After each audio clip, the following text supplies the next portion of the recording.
Ready? Thank you very much. Good afternoon again.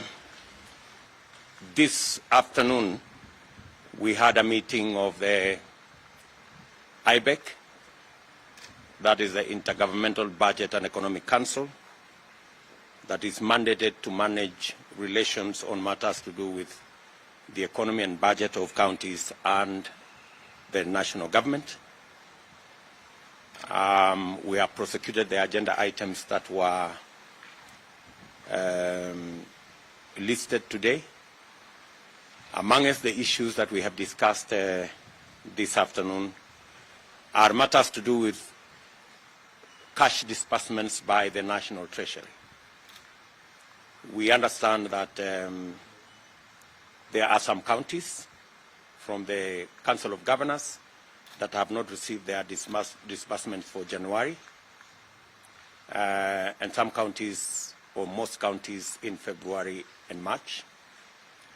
The Treasury have undertaken that so far they have disbursed 60% of what was meant for counties. They have undertaken that 8 billion shillings will be released by the end of this week, and they will do everything possible to catch up with the payments, and they have undertaken that by the close of the financial year, all the monies meant for counties will have been transferred to the counties. We were also briefed that the grant bill that was in Parliament was passed by the Senate. Today it is in the National Assembly. That bill, once assented into law, will release close to 39 billion shillings of the conditional grant money that is meant again to go to the counties. We have sought the understanding of the counties that the legislative process has taken longer than we expected, and hopefully by the close of business this week, we have undertaken that that bill will have been passed by Parliament, and so that this money can be made available to counties for them to discharge their responsibilities in accordance with the plans that they had made. We were also briefed by the Comptroller of Budget on the subject matter of pending bills, which was an exercise we mandated the Comptroller of Budget in consultation with the Auditor General to assess all pending bills by both the national and the county governments. There is progress that has been made since we met the last time. This year alone, on the matter of pending bills, counties have paid a total of 15 billion Kenya shillings. The Auditor General has audited pending bills, and he has determined that 45.5 billion is payable out of the close to 153 billion that was presented. The Auditor General has also determined that 107 billion Kenya shillings is not payable. That is a colossal amount of money, and there are many people who are affected, many business people that are affected by this ineligibility of payment of these pending bills. And therefore, we have recommended that the National Treasury consult urgently with the Attorney General on the way forward on the matter of the 107 billion ineligible pending bills, so that a way forward can be found to determine what happens to these 107 billion shillings that is ineligible for payment, yet we have suppliers who are outstanding and they want to be paid. We have also recommended that going into the future, and to avoid the subject of huge pending bills in government, we have issued instructions that going forward, pending bills will be paid on a first-in, first-out basis, so that the older pending bills are sorted out before any new pending bills are done.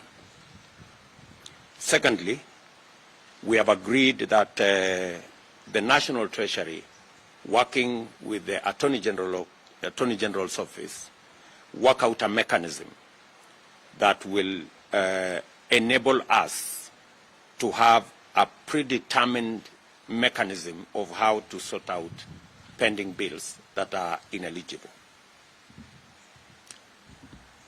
We have also instructed counties to avoid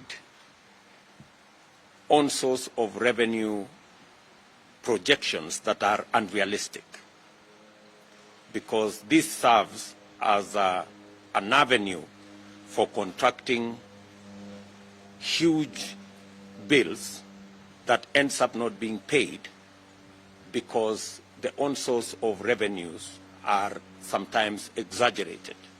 And if the money is not realized from the on-source of revenue, we end up with huge gaps in revenue that brings about pending bills.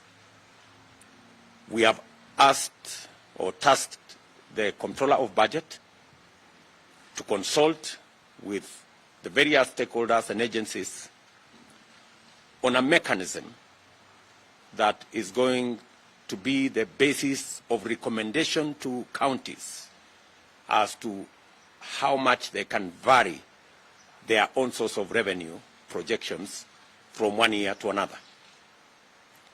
Until own source of revenue projections are realistic, it will not be necessary for counties to give huge projections.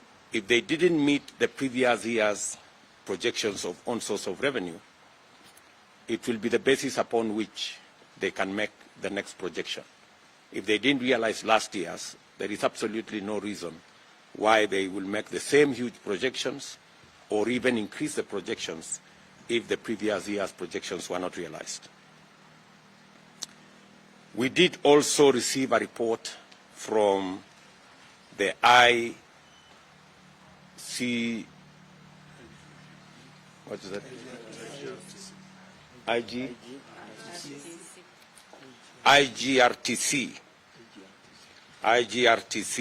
committee on the matter of assets and liabilities of the defunct local authorities.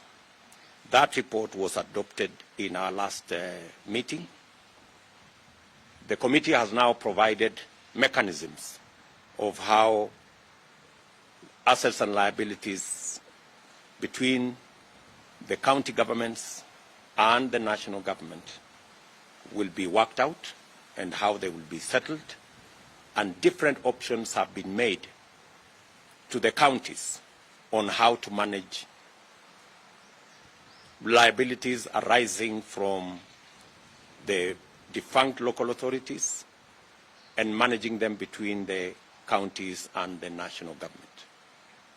On this particular matter, various mechanisms have been proposed to the counties, including debt swap, including liquidation, including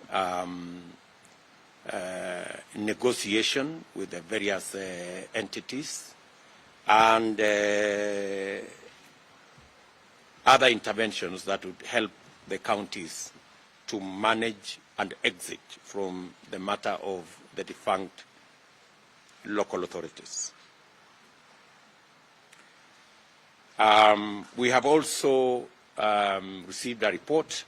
The last time we met, we did undertake that we are going to value the assets of every county so that going forward there will be a basis upon which every county can work on their balance sheet. And because we are going to adopt a new accounting mechanism, it is necessary that every county values their assets so that the value of every county must be accurate and must be determined. The value of every county must be determined. The Ministry of Devolution and the Ministry of Lands have been engaged in this exercise. A lot of progress has been made. We have been given a report that close to 45% of valuations have been carried out in some cases up to 50%. We have given instructions that this exercise of valuation of our counties must be concluded at least 1 month before August, that is in late June or early July, so that the next occupants of our county government offices will be handed over during the assumption of office, evaluation, and an asset register of what the counties have. This will be an important instrument going forward, and it will work as a basis of assessment of how counties will be audited going into the future. So again, we have asked and tasked the Ministries of Devolution and the Ministry of Lands to work seamlessly, and the committee will be seized with that matter. The National Treasury has already provided resources for that exercise, and the county governments have also provided resources for the committees that are carrying out this exercise. And we are confident that by late June or early July, we will have an asset register for every county, and we will have a farm valuation for every county. And it will form part of the assumption of office for the governors in the next term. They will know how much the county they are running is worth. And it will also assist us in the processes of accounting going into the future. I think this is part of the discussions we had this afternoon. We are awaiting a report from the judiciary on matters to do with levies and fines, and we are waiting another report from the Commission on Revenue Allocation on matters to do with the assignments that we had given to them. Thank you very much. Maybe I will ask the chairman to, just in case I forgot something, you can say something with the chairman, and I will ask. Thank you, Excellency. You have not forgotten anything. The memory is very good. And I can only re-emphasize the first point you made about the timely payment, the need for timely payment of equitable revenue by the National Treasury to the counties, because at the moment the counties are in a very dire situation. Some 6 counties have not received their money since January. Some 26 counties have not received their money since February, and 47 counties have not received their money in the month of March and April. It is critical for National Treasury to dispatch these funds as required by the law by the 15th 15th date of the month, which is required to be paid. Therefore, we are happy to hear this 8 billion required by the 6 counties will be done this week. I would encourage the National Treasury by 15th of next week, as required by the law, to release funds for February, March, and of course, April. Finally, the issue of pending bills. We, as counties, undertake to honor the eligible bills which have been certified by the Auditor General.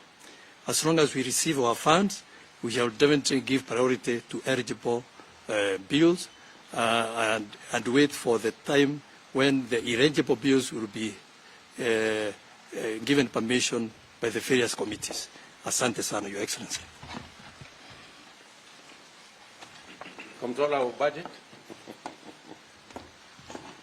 Thank you very much, Your Excellency.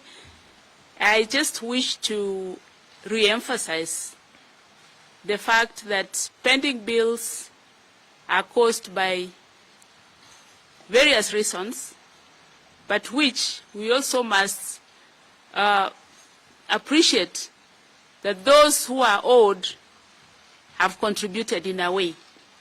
So what I could add here is that our suppliers need to be careful. They need to ensure that their documentation is proper, even as they are given work by their counties.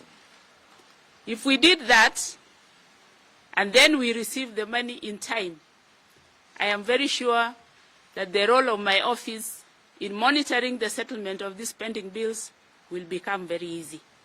So I want to promise that my office is there for all those who may want help, any technical assistance in establishing what has been paid and what needs to be paid, and we'll always be there to help all the citizens. Thank you very much, Your Excellency. I think we are good. Thank you. Chairman, thank you very much for joining the team. Karibu sana. You will be interacting.